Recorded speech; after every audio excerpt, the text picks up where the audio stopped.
Ma'am, your journey has been really very inspiring. Yeah, So, ma'am, true.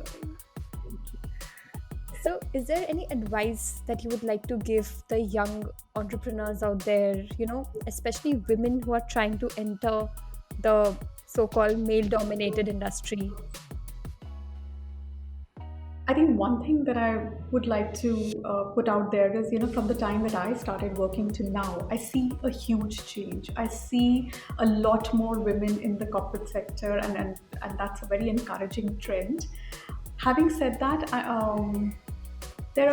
there's still a lot of work that needs to be done for it to become an absolute equal level playing field for everyone. Um, but a few things I think where women go a little wrong sometimes could be that we may have great ideas, but sometimes the room gets very intimidating when there aren't too many women around, so we don't speak up. And I think that's the biggest disservice that we're doing to ourselves, to our organization, and the role that we're supposed to play out there. So my advice would be that don't clam up, speak up. And because your ideas, otherwise no one's going to hear your ideas, nobody's going to know how wonderful you are. So do speak up. The other trap sometimes we tend to fall into is that we want to be liked by our peers. I think that's not something that we should go for. I think we should be aiming for respect. So if you're doing your job well, if you're working hard, um, people will respect you. Men, women, nothing matters. A business is a business.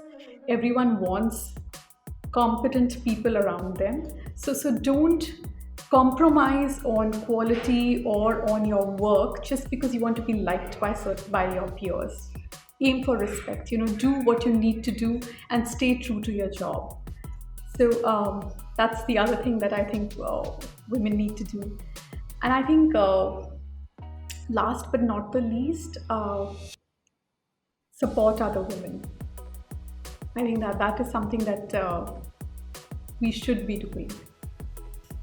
So, ma'am, like you're talking about a few skills on that note, what are some of the most underrated, like such other skills, like you spoke about working smart and working hard?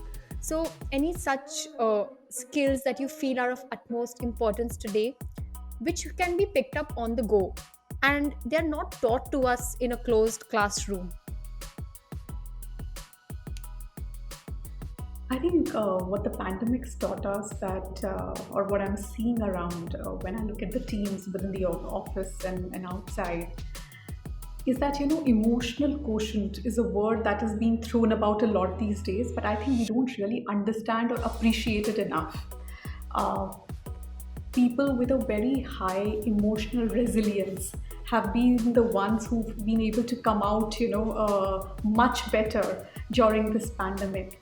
And the good part is emotional resilience can be built.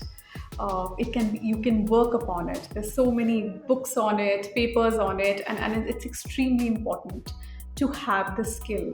In fact, now it's being said that up to a certain level, IQ only takes you till here. But if you want to go above that, you need to have a very strong EQ.